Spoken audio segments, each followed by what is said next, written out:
but the ways that SIGCHI community, that SIGCHI leadership, so the EC, and yeah, actually the researchers and knowledge workers sort of in and adjacent to what it is that we do, every day, can help support and shift power dynamics with technology as it's used on a global scale in everyday practice, be that in war, be that in activism. And we've had a series of conversations so far internally. We've had a few of those open in order to figure out what exactly it is that we can do as a group of humans. So we wanted to keep that conversation going and build toward understanding how we can better, position ourselves as social agents in regard to these types of conflicts, this type of violence, and this type of solidarity. So because it's a smaller group, I felt maybe we could actually be a little bit more casual than normal, use this as a bit of a brainstorming session. Last session, one of the major things that was picked up on and discussed was how it might be possible for us to do a sort of focused panel or discussion or research series on technologies in, around, and against war. Is there anyone else that would like to maybe start us off with other ways that we can be engaging in better solidarity, activism, and support of other humans?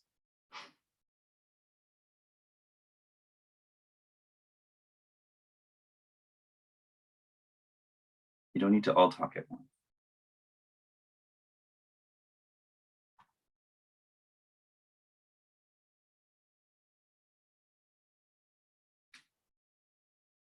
And if no one has any immediate thoughts, and I see at least one thumbs up on the screen, I can just start talking about some of the things that I've been seeing that have been helping folks on the ground there.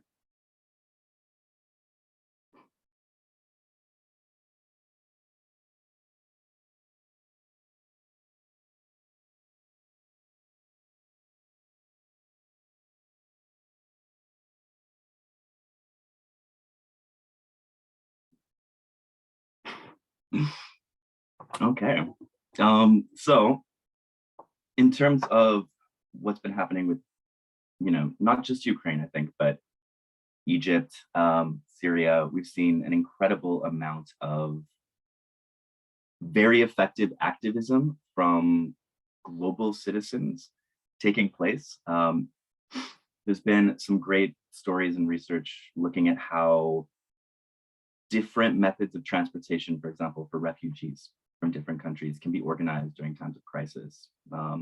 Ways of shifting power, not just from governments, but organizing groups to be able to help get humanitarian aid into different regions, both conflict and non-conflict.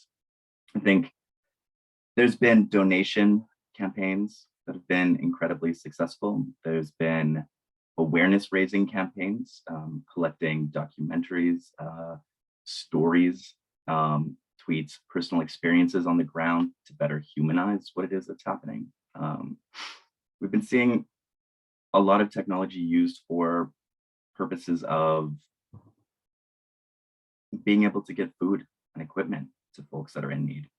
Also, I see that Stacy has added in the chat listening exercises, statements of solidarity, lifting up voices in our community members in need. Perhaps we can go around and introduce ourselves, ask what brings us here today. That actually might be a great way to do a bit of an icebreaker here. If there's someone who might like to start us off with just a bit of an introduction on what brought you here today.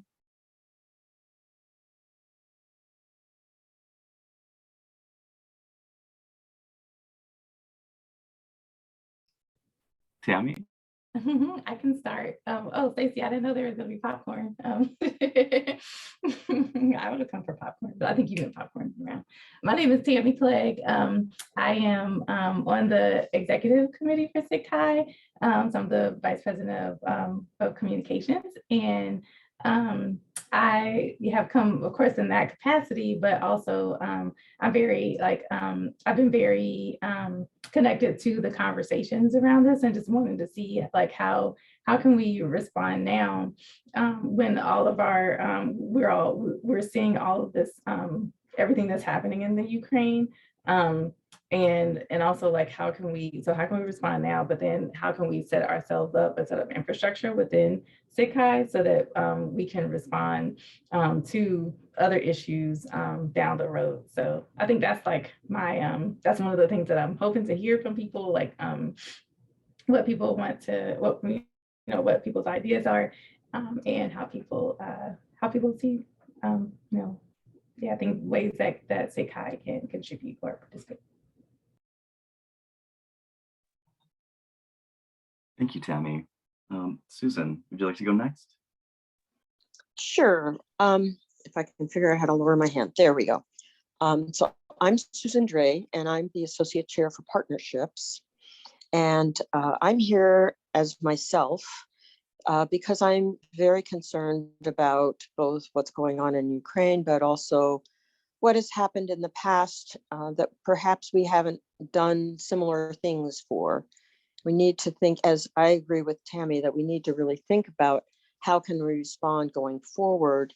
And I think it's also important to think about how to respond looking backwards. And so there are many, many issues that we need to at least be aware of, if not doing something a little bit more than that.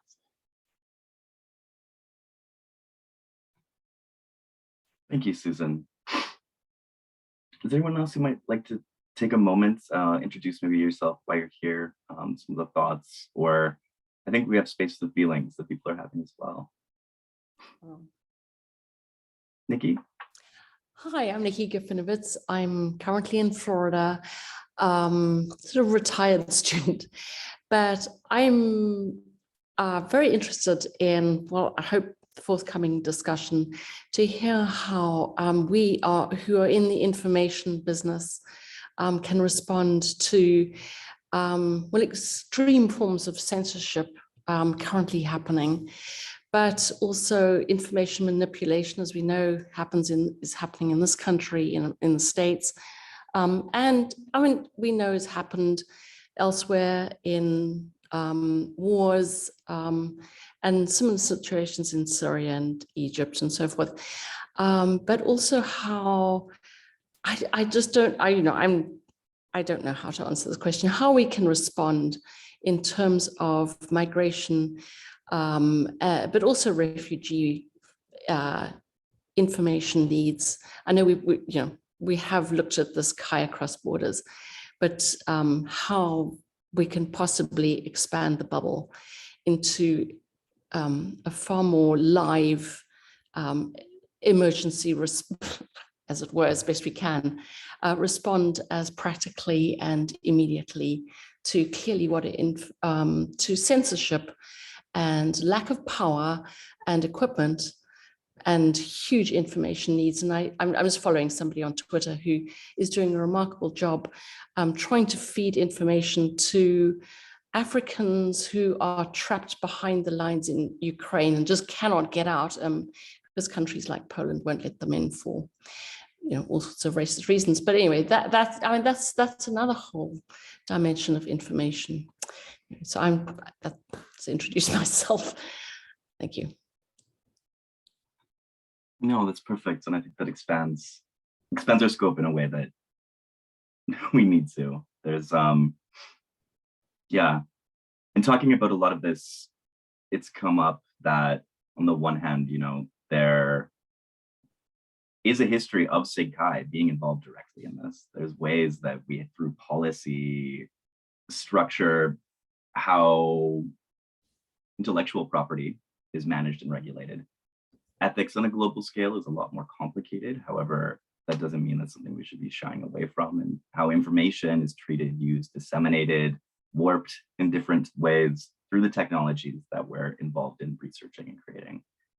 I think that absolutely needs to be a central focus of what we're talking about.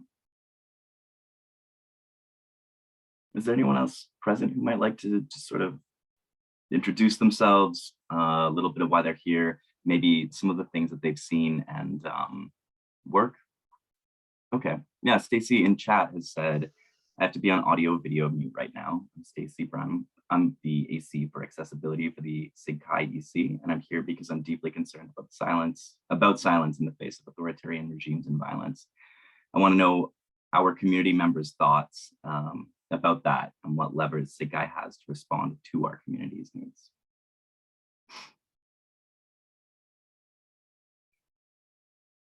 Neha?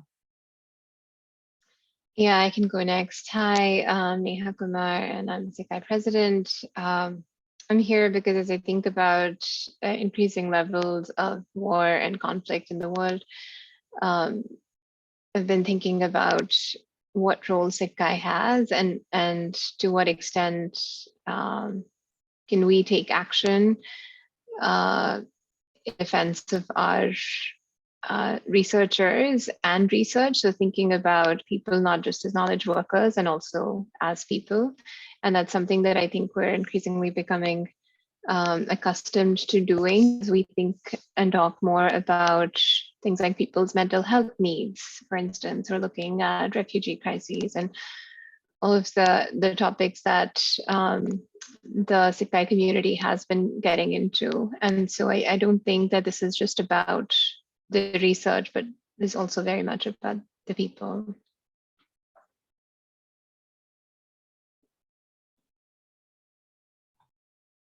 Thank you. Yeah. And we've talked maybe about beginning a sort of SIGCHI stories series, highlight and frame the people and their experiences in a much more human sort of way. Before I go on with maybe a couple different ideas, is there anyone else that might like to just hold the floor for a minute?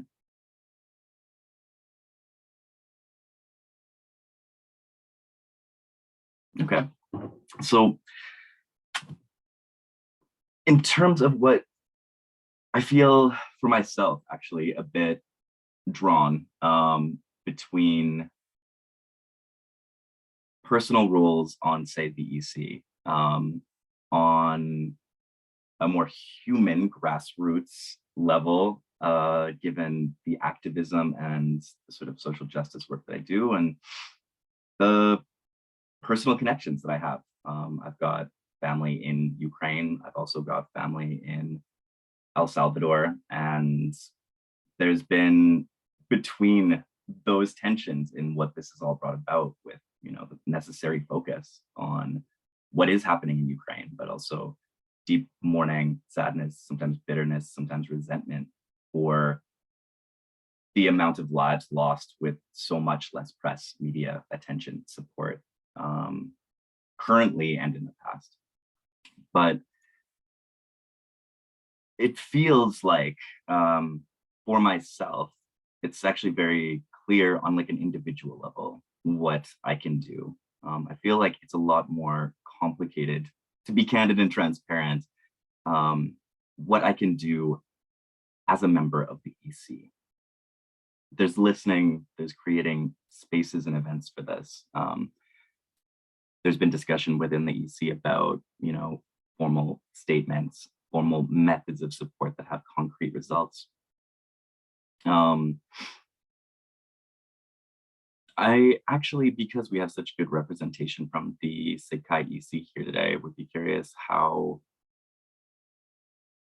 the SIGCHI EC itself can use those levers, ideas for that. And Nikki, Hassan, please weigh in on maybe advice, suggestions, outrage, humorous anecdotes.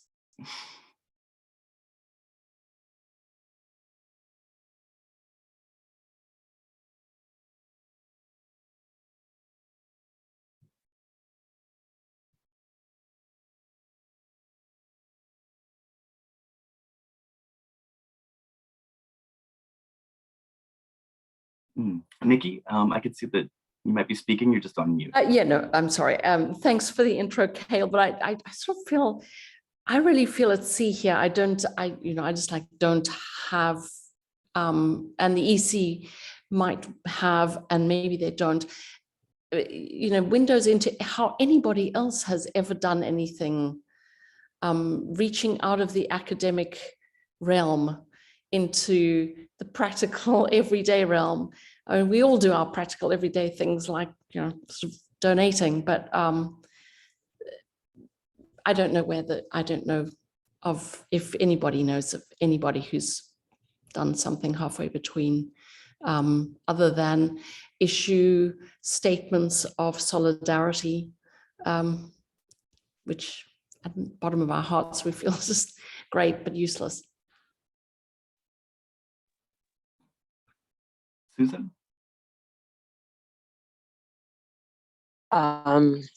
So I was going to just point out that there was a great article in the Washington Post yesterday, I think it was, about several students from Harvard who had put together basically Airbnb Lite to provide access to resources for, you can stay here with your dog, you can stay here with your whole family, but not your dog.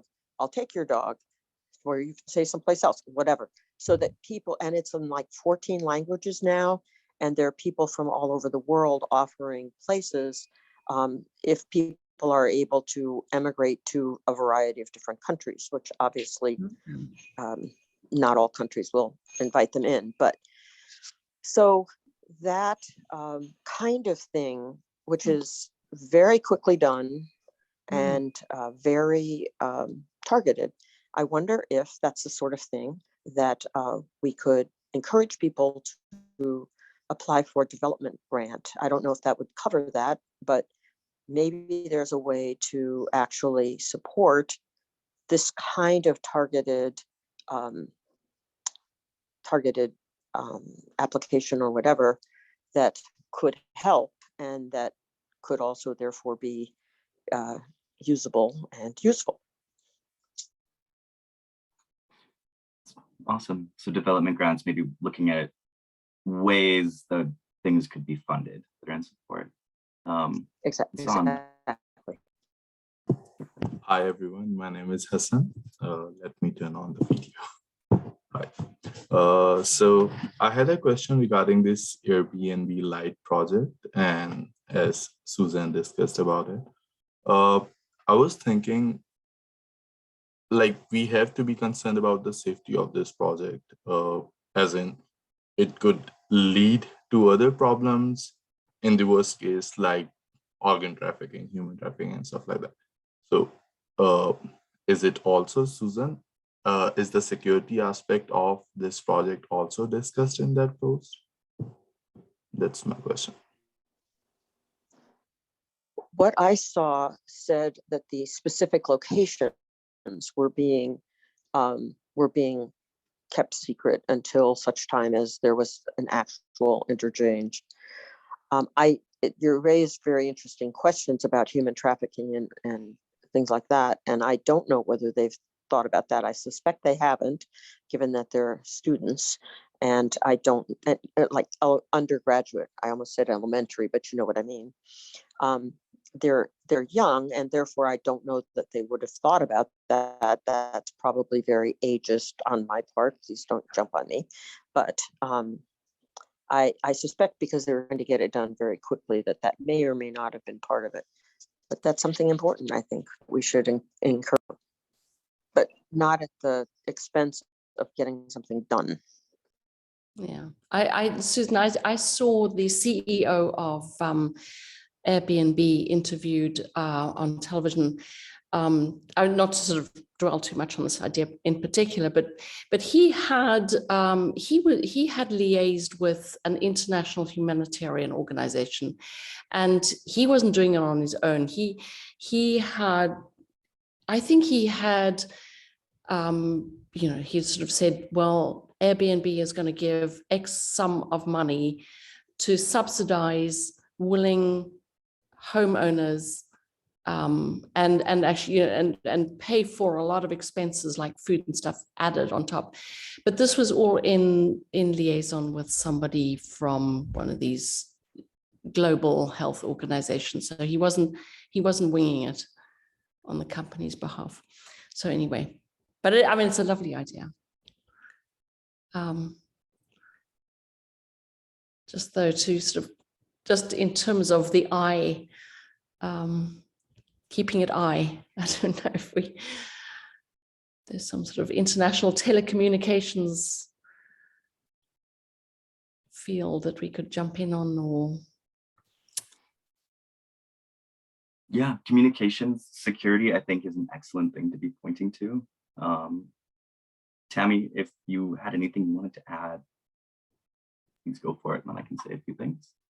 Well, yeah, I was just going to say, like, Hassan, I'm glad that you brought that up. That it's a really good point. And I wonder, kind of following on to you as well, Nikki, like if there are ways that we could leverage existing SIGCHI partnerships, or like maybe partnerships with industry, or industry partnerships from SIGCHI members, right? Or, you know, companies that we already have relationships with that may be more able to act really quickly. Because the thing is that with these issues, it seems like being able to act quickly is like super important. But we wouldn't want to, like you said, kind of get out there and wing it and then have like some even worse situations like pop up.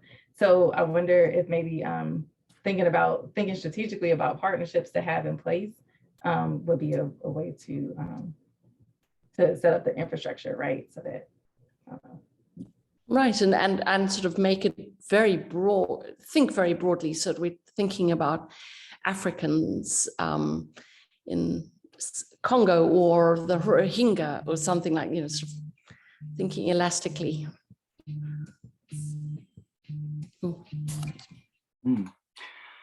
Yeah, and I mean, we do an incredible amount of work as research. I'm really glad that tension sort of came up with, like, we're really good at thinking in the theoretical, abstract, long-term future, and acting quickly doesn't come as easily to researchers and academics.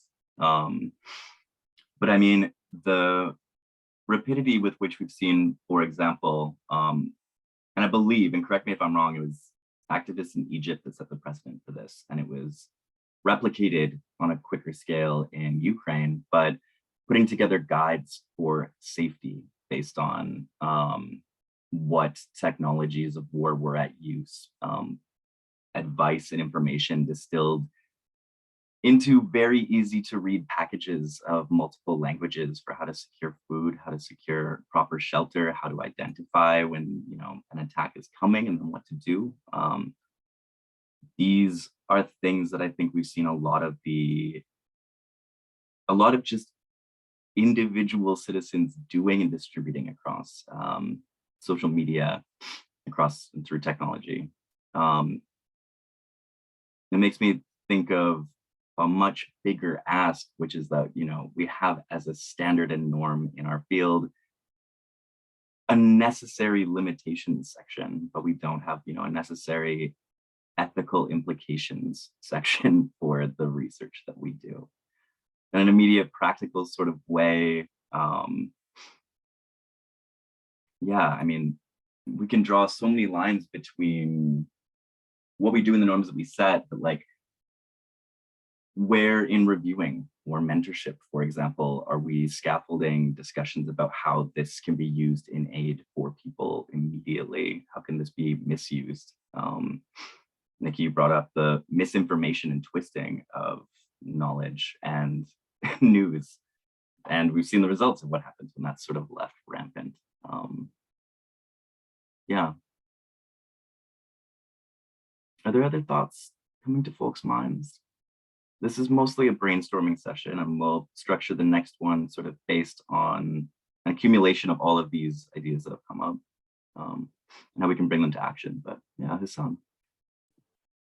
So I guess we have talked about it already, but I have a little suggestion that what if we introduce a subdomain or a subfield in CHI research venues about the innovations for crisis that can bring up a lot of ideas which can actually be helpful and be implemented already.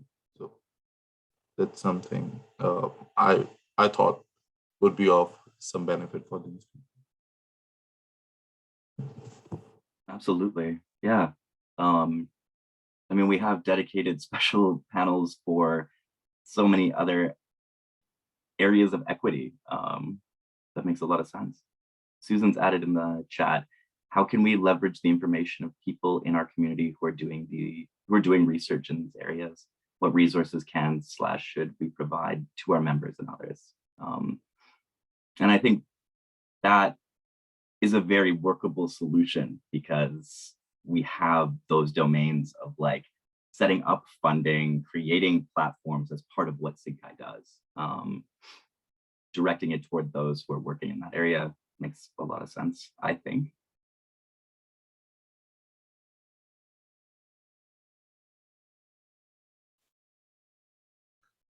Can I raise a point? Yeah, please, Nikki. Sorry, I haven't found my hand signal.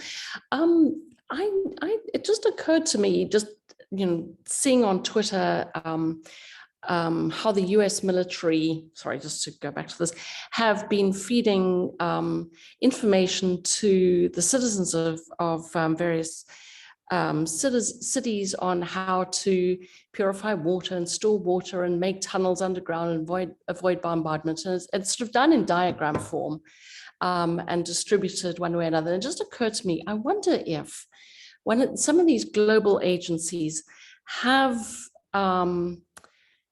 all of the sort of information that we could liaise with them and think about how to make it accessible to, at the press of a button, if you know what I mean, in an emergency situation. So you're not having to search around for information, translation, graphics, drawings are drawings, and how to purify water might, just one of those, I don't know. I don't know if either it's reinventing the wheel or it's just trying to look for something to do when it isn't needed, because those organizations are perfectly capable of doing it. But, it might be worth investigating if there's just some gaps that we could fill. I think that there are, and I think that, yeah, there are organizations that are doing that, but I know people in Ukraine right now that were so grateful for small packages of information on different things because communication lines were shut down. Like the dependency on internet, for example, is one of the first things that a lot of places target when they invade. But yeah, Sam, you have your hand up. So just thinking about Nikki's suggestion. So we can actually think of a peer-to-peer platform where people can raise a request for something and people with those resources can help the people with the required requests. So something like that would help in this particular scenario. And it wouldn't take a long to set up such a website or a portal, I think.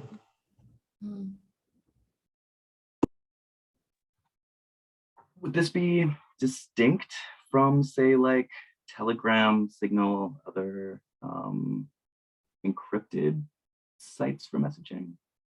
Nick, you have your hand up. Hi, Nick, on sustainability for SIGCHI. So it strikes me that given our particular expertise, that we should be liaising with alternative telecommunications NGOs. And there are a lot of them. So, for example,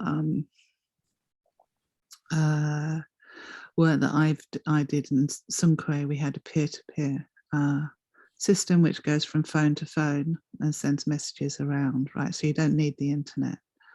There are the stuff that we set up in Eastern Cape, and they've developed themselves. 10 years later, the community network, well, that does use the internet, but originally it didn't. And so these sorts of experience, this sort of knowledge exists within our community, and we've been doing it and carried on for many years doing it. It doesn't necessarily get published a lot because it's not as groovy as some of the other things, and it takes longer, and it just quietly dibbles away in the background. But there are quite a lot of people involved in these sorts of things, and the way that these things become bigger. So, for example, how my work in the Eastern Cape eventually became a community network is working with NGOs, international NGOs, small grassroots NGOs that are connected through multiple sites. So, for example, the Association for Progressive Communications, Internet Society. So they have the telecoms knowledge, right? And so, for example, SIGCHI project, we use Scuttlebutt. Which I don't know, but I do know the HCI side of those things. So I know how to get these things to start to work and embed in communities and what people need to do to become empowered in them. And there are other people with all their own pockets of knowledge. So it strikes me that if people are interested in information, communication sources and ways to hack things together, that what we need to be doing is grouping together with our brothers and sisters in grassroots NGOs who have the hacking knowledge but don't have the HCI socio-technical knowledge. That's just building on those ideas that people already have. And I suppose perhaps was maybe slightly different from my trajectory is because I've spent time in those activist organizations and worked with them over time and dropped off out of the academic picture sometimes to go off and dibble around with these things. So, but I'm not the only one that does that, right? There are people in Cornell, there are people in UW, there are all sorts of people who do have these intersections. So, so I think it's somehow it's finding that connecting aspect. And knowing that we alone can't do these things, but there are plenty of other technologists out there who are doing these alternative things. And we can see, I think where our HCI knowledge comes in, we can see, sometimes we can see the vulnerabilities of people, or we can see the opportunities, or we know the trajectory of the histories of knowledge of information transfer, so we can see possibilities for it and those sorts of things. So I think it's like finding other people, right, to work with these practical hacking things together, rather than thinking that we can do it, and creating these sort of lightweight expert teams. And I suppose also the other thing that I've learned through this, which is perhaps useful, I don't know, is that there's a certain degree that it's not going to be perfect. You just got to get on and do it, and it's going to work out imperfectly, and sometimes will be criticized, but if you don't do it, you'll never know. So there's a little bit of needing to I suppose for myself, my ego, what I always sort of thought was, yeah, but it's all very well for people to say you've done this, this, and this, but you actually haven't gone and done it. Yeah. and so you have to sort of give yourself a shake out of that, because sometimes you do feel a bit vulnerable because it's not perfect. Yeah. So don't know if you can build on anything in that direction. Oh, that's fantastic. Yeah, that's really Thank good. you. Yeah, it's been actually a small handful of really beautiful humanizing moments where it's being on like various discords that have been set up for different initiatives, and being like, oh, hey, I was on like the same panel as you like 2 years ago, or finding those connections within HCI. I think we can be working harder as a community to establish those connections before they come together. Build a little bit more of those ties with community.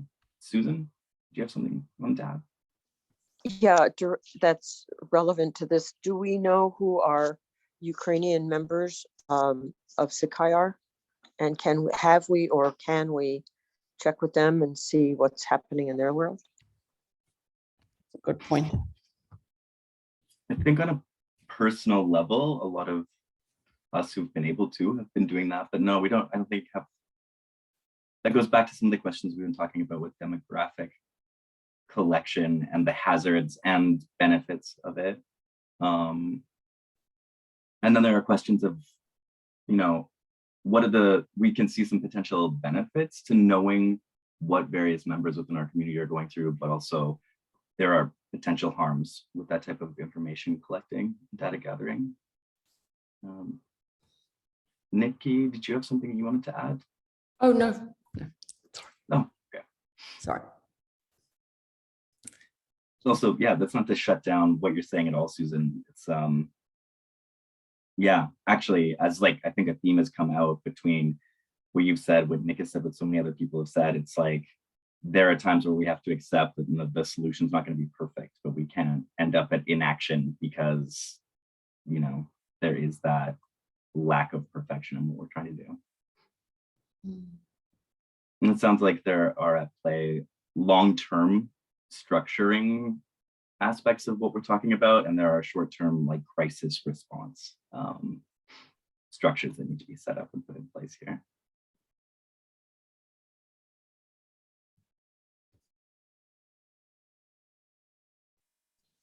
I was wondering, on raise hand. Where's the raise hand? All you, Nikki. I was wondering if I mean, I know among all of you all, you've got a wealth of experience in dealing with difficult parts of the world, and I love Nick's suggestions about these sort of below the line, below the Facebook even line of forms of communication. But anybody know what people actually need and what they, you know, like we were saying, Cale, you know, they really do appreciate information, but is there,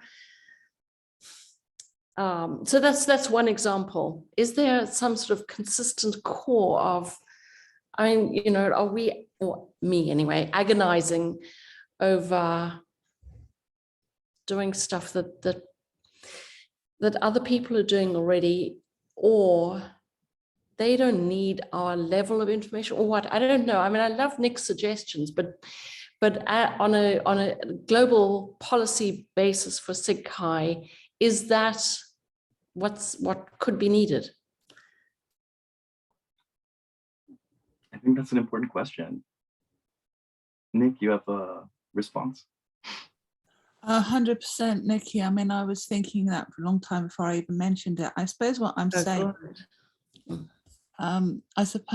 saying, is that we won't know by sitting here talking about it. Exactly. What we do is go and connect to APC, ISOC, or whoever is there, and maybe they will tell us, the Scuttlebutt team or whoever is. I mean, there'll be loads of them out there trying out things, and some of them will be Ukrainians, right? So because people are all connected into these things, and maybe they are doing things, maybe they've tried it and they decided it wasn't. But what I think from a longer term perspective or broader perspective is that if we want to be practically useful as well as changing things systemically, is we can't do it on our own. We have to connect to those people, because they're the people that, and maybe they will turn around and say exactly right, as you said, Nikki, you know, we can't get electricity, or the mobile generators haven't arrived yet, so what's the point of having this, is, you know, when we need, you're absolutely right, but we won't answer that ourselves.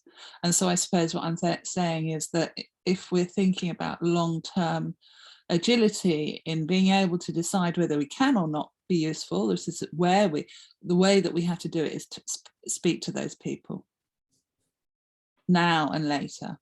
That's what I'm really trying to say. Yeah, no, you're right. Now and later. 100%. I fully agree. I think, yeah, just as Andrew has posted in the chat a link to some things that can be done to help, at least in activism, that has come to be one of the first things that I do is, I know, like, talk to people that are on the ground there, start collecting what it is that other people online are saying that they need. And it is often just like give. Right now, I know one of the biggest barriers is actually transportation for people who have managed to escape Ukraine. So in those countries in and around, they just need as many people with cars and homes. That's one thing. So there's perhaps an opportunity here to start setting up some formal like go-to steps, as well as like go-to steps for aid and direct help with different conflicts, different wars, different struggles that people have. This is sort of what we've seen with almost every major social justice movement in the last like 10 years. A lot of like data gathering on what you can do. But those personal connections with communities is so key. And it can't be during a time of crisis, reaching out to those people, since they will be incredibly busy, holding a lot of weight and labor. So that work does need to be done in advance. And we do need to have open sites and platforms for folks who are sort of just tuning in, or maybe it's just finally hit for them during this one event or instance, like, I want to be helping, I want to do this. And, you know, there are spaces that we have, maybe not set up by SIGCHI, but that SIGCHI can sort of direct people to, I think would be helpful.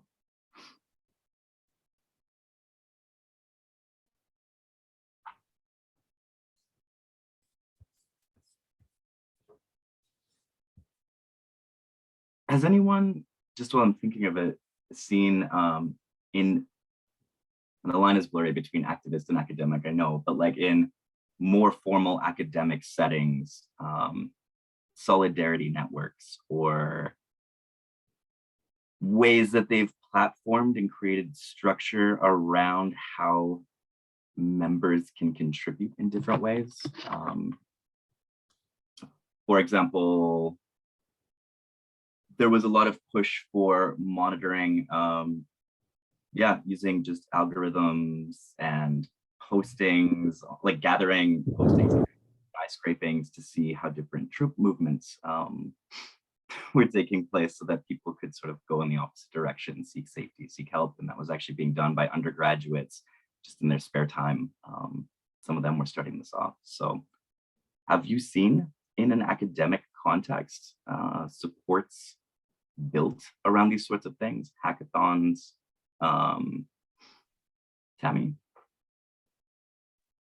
I think, well, two examples come to mind. One is not directly answering your question, but the first one, they're at Chi, I think it was 2016, they had the Chi for Good day, and it was like the day before Chi, and it was at the conference. And so they had all these different organizations, like nonprofit organizations, and they matched conference attendees with like different organizations, and we did some sort of like HCI related project with them for a day. And so I remember working with like a organization that helped people who had just been released from prison, and they were trying to revamp their website. So there were like things that we did in that day, right, to help them to revamp their website.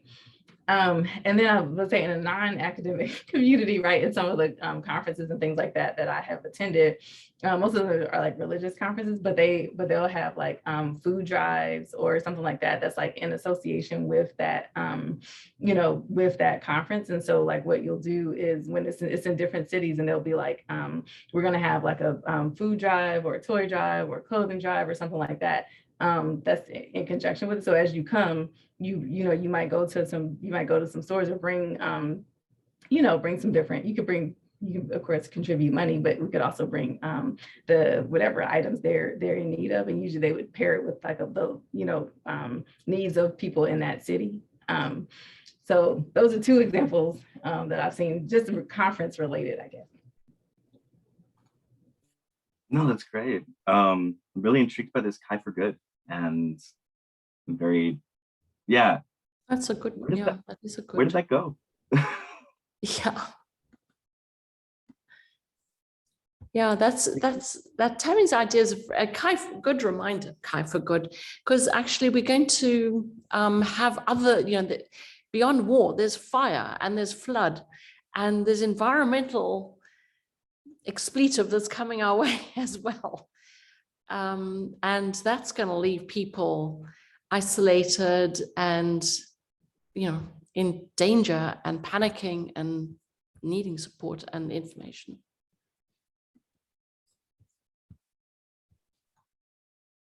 Absolutely, yeah. I mean, the simple fact that we have certain questions organizationally around this means we do have too much distance from the communities that we're affecting. And we are talking about like how to try and close those gaps.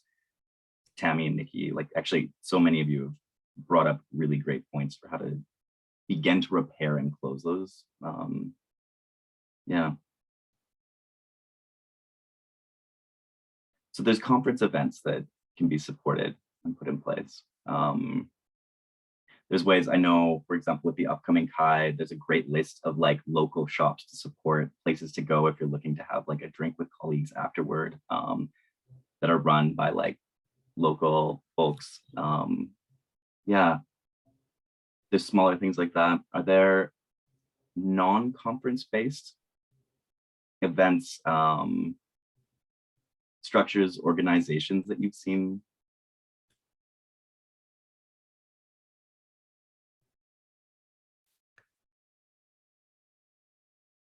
No.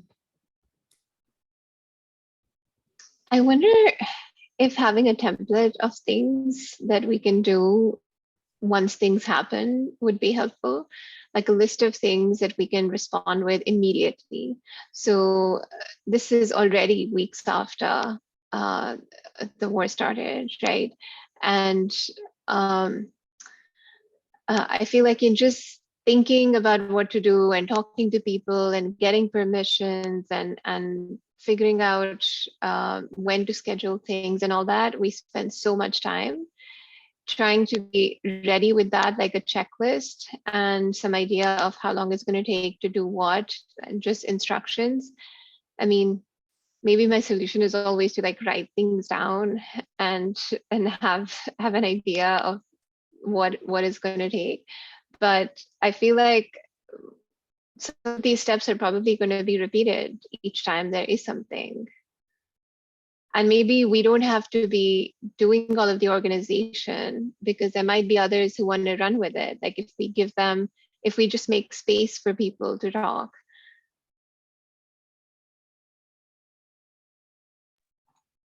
Yeah, 100%.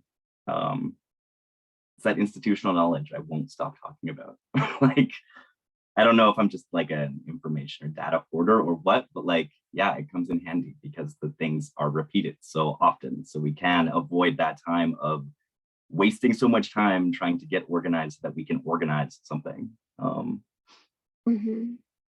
Yeah. other thing I wanted to mention is also, because I keep thinking about how we can push at the ACM level, is just there are all these other SIGs, and we hear often that ACM is not a political organization, or that we're about tech, not politics. But honestly, there's just so much overlap with tech and politics. There are other SIGs probably who have been thinking about things, right? Like one SIG at least reached out to us and said, "What are you doing?" I think having a conversation with other SIGs to figure out what is our stand. Like for every event, do we have to figure out what our stand is and then poll our community members and find out? Or can we get a sense for what we're willing to do for our community as people?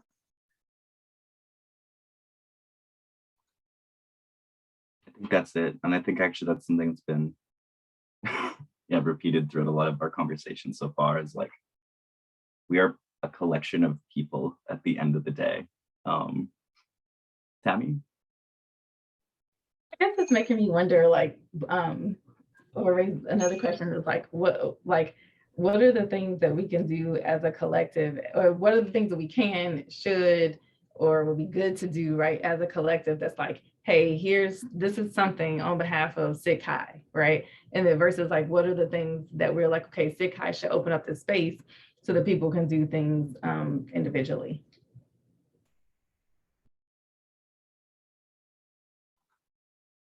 Yeah, and I mean, I have to admit to my own bias here. I am so distrustful of organizations and institutions when it comes to like immediate response that I just kind of kick into activist mode and give up thinking about that sort of thing and just start, yeah, doing the work. But there's absolutely ways that we can be pushing, yeah.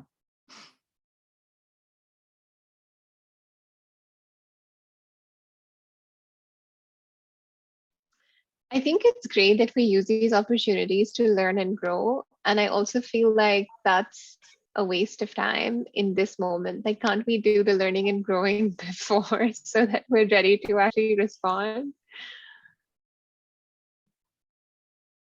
Yeah.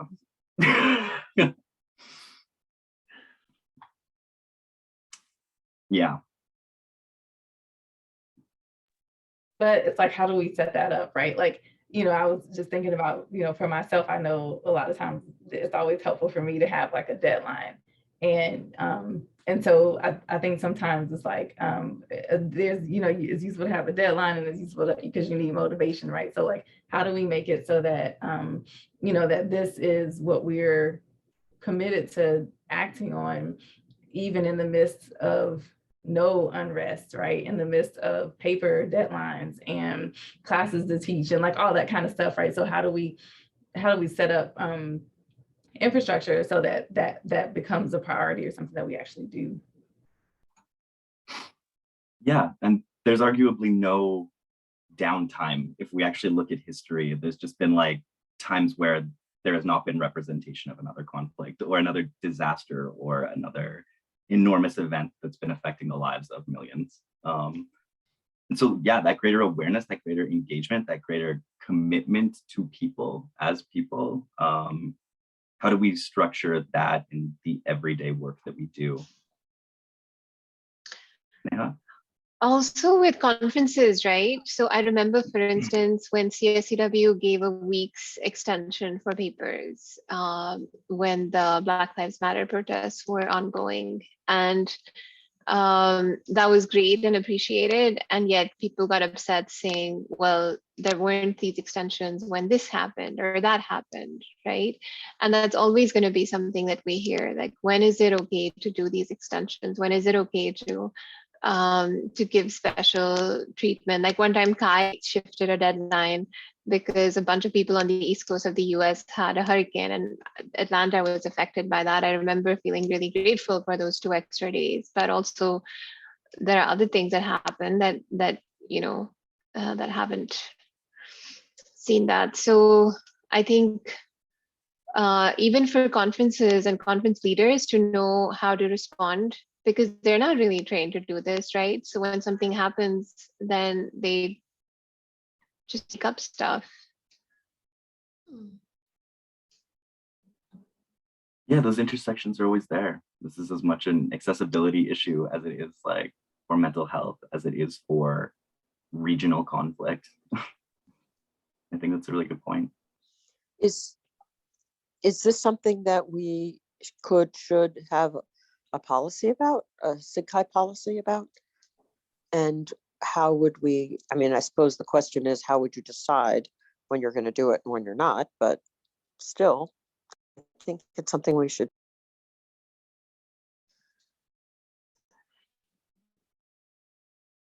Yeah, I wonder how paper chairs would feel if we said, well, under these circumstances, there can be an extension.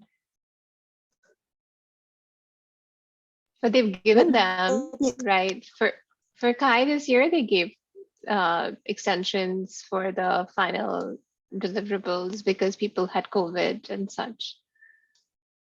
Sorry, Susan, you were. If it's a SIGCHI policy, it seems to me that it's something that the paper chairs would sign on to as in being paper chairs. That this would be an understanding. And maybe they will Of also course. sorry. Go ahead, Tammy. Well, along with that, I was just going to say maybe there also would need to be some sort of help with this is how you can work it into the process. You know what I mean? Right? Like if you give this kind of deadline, these are the other things maybe that will need to be done to like help, forward the process on.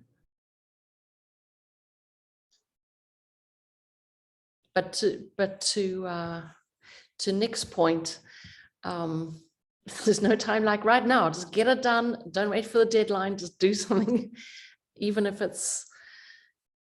you judge yourself that it isn't enough.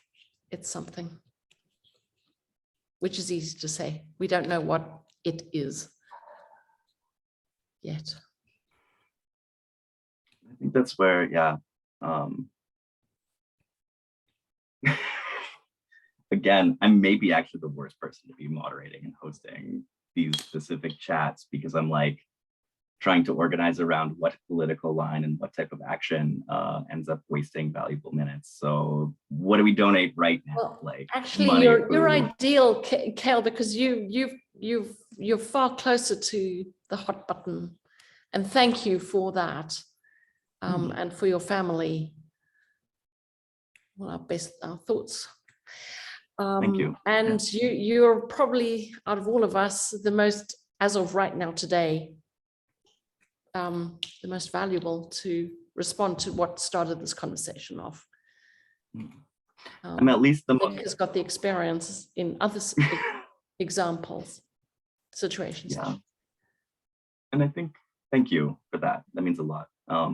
Looking back on that too, it does just mean those basic needs of like food, safety, like insecurity, clothing, support. I don't necessarily trust in a lot of sort of like government outreach, but I do see a lot of movement happen on the grounds of like getting people and communities together so that they can go and take care of those physical things that need to be taken care of immediately. Even with, you know, as we saw with BLM, as we've seen with so much of the activism, it is distinguishing the like larger ideological structural changes and then like responding immediately to those needs. And that does include like creating spaces for care and support of those that are hurting and scared and confused, or even picking up those folks that, you know, are upset but not directly affected. They need space too, but it can't be those that are currently so directly affected that are holding that a lot of the time, because it just compounds all those burdens. So even setting up better care as SIGCHI for members that are in need and just feeling a bit distressed, I think would be helpful. That was a bit of a rant, I guess. How are we doing for time? The hour is up. Okay, and then on that, yeah, thank you all so much for being here. We'd like to continue this conversation on Friday. I'll be, yeah, thanks to Tammy and Neha pulling all these ideas together, giving it a bit more structure, and hopefully talking about ways that we can turn this into concrete action like now and doing something about this instead of ideating, as much as I do love a good ideation. Thank you so much, Cale. Thank Thank you. Cale. Y'all are awesome. Thank you. Everyone. Thanks for Thanks to coming, all of you. everybody. All the best to your family, Cale. Yes. Thank you. And best to your family also, Andrew. And Andrew. Absolutely. Take care, everyone. Bye. Bye. Bye.